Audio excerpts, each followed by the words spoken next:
This is going to be a long one because there's a lot of background to discuss. First, let me tell you guys a little about my ex-girlfriend, Debbie, 29F now, 22 when we were together, and I were together for 4 years. We met in college and stayed together throughout. After we finished school, we got an apartment together. We lived together for 1 year. Then she ended our relationship very quickly and did not explain why. Debbie was a year older than me and a senior in college, so I was too shy to go talk to her, and she was the one who had to initiate the relationship. She asked me out. She said I love you first after 6 months of being together, and she is the one who suggested that we move in together after college. She was a wonderful girlfriend. She was just very insecure. I don't know what it was, maybe it was because I never really took initiative in the relationship or something similar, but she was just always very insecure and jealous, and she would hate it when I spoke to other girls no matter who they were. So, after a couple of fights, I cut off all my friends who happened to be women because Debbie was more important to me than being friends with other women. And it wasn't just friends from college who I stopped talking to, but I also stopped speaking to my school friends who had been friends with me for more than 5 years at that point. I am back to talking to them because Debbie is not in my life anymore, and my wife is cool with my friends regardless of gender. But back then, I was just friends with my guy friends, and I wasn't even allowed to go out with them to have a boys' night because Debbie believed that it would just be an excuse for us to all go to bars, get wasted and pick up girls. I didn't think that was fair to me because she had forbidden me from seeing anyone without her because of how insecure she was.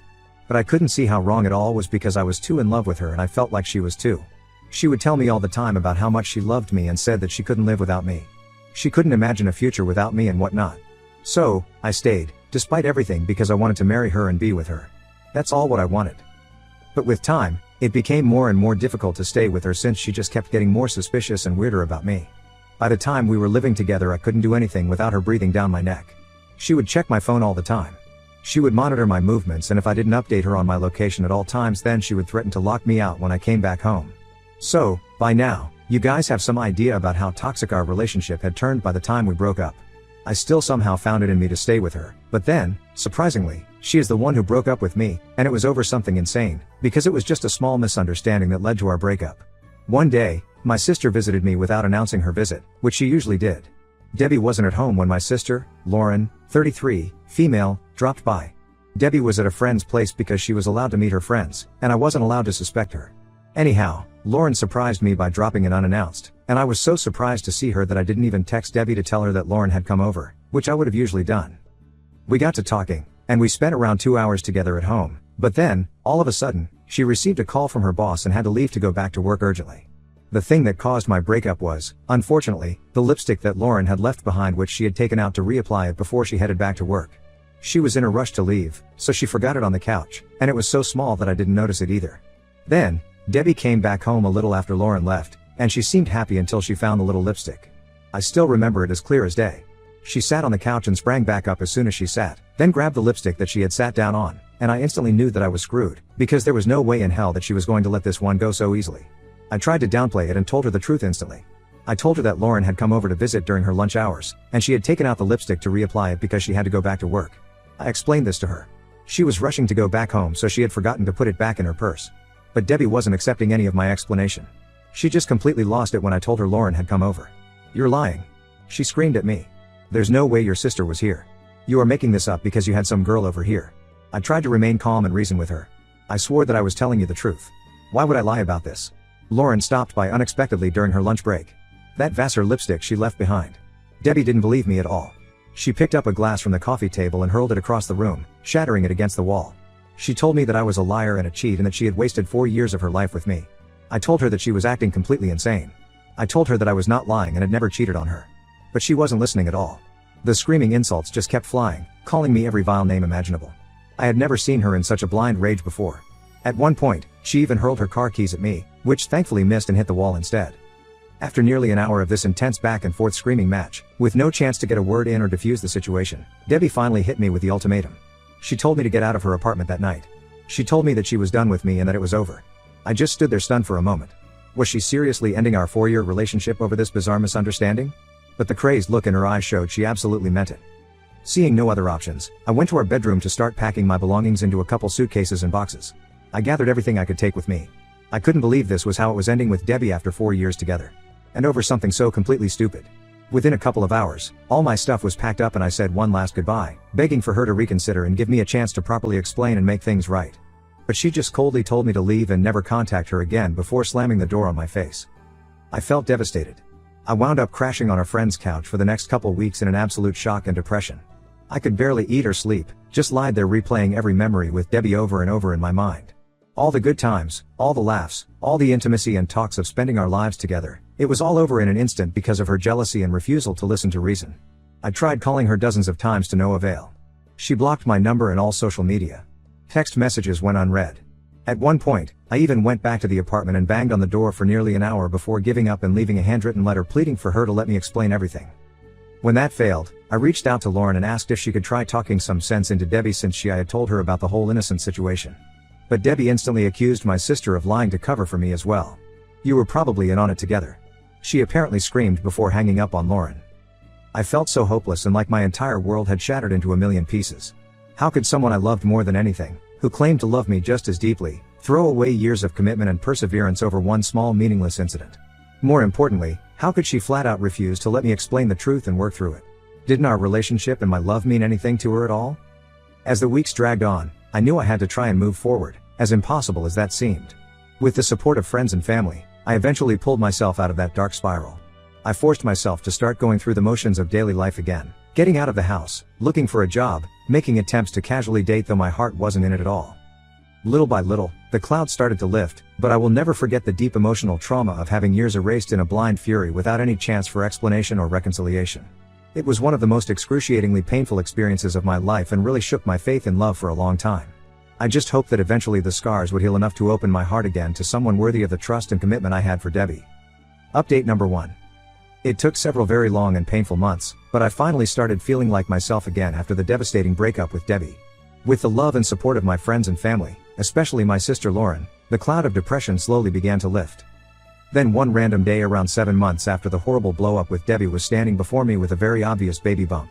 She looked to be around 7 months pregnant. I was completely caught off guard. Rather than any sort of greeting, she just came right out with it in an accusatory tone that she was pregnant and it was mine. I was shocked. How is that even possible? We broke up months ago. She said that she got pregnant right before the whole blow-up. So, the baby is definitely mine as per her.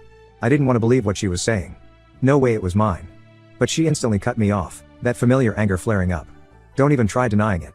I know for a fact the math lines up and you were the only guy I was sleeping with back then. So, man up and take responsibility for once. If what she was saying was true, my life was about to change forever. I was going to be a father. The thought was absolutely terrifying and thrilling all at once. I was stunned. I wanted to be sure that it was mine. Debbie said impatiently that yes, she was sure that the baby was mine.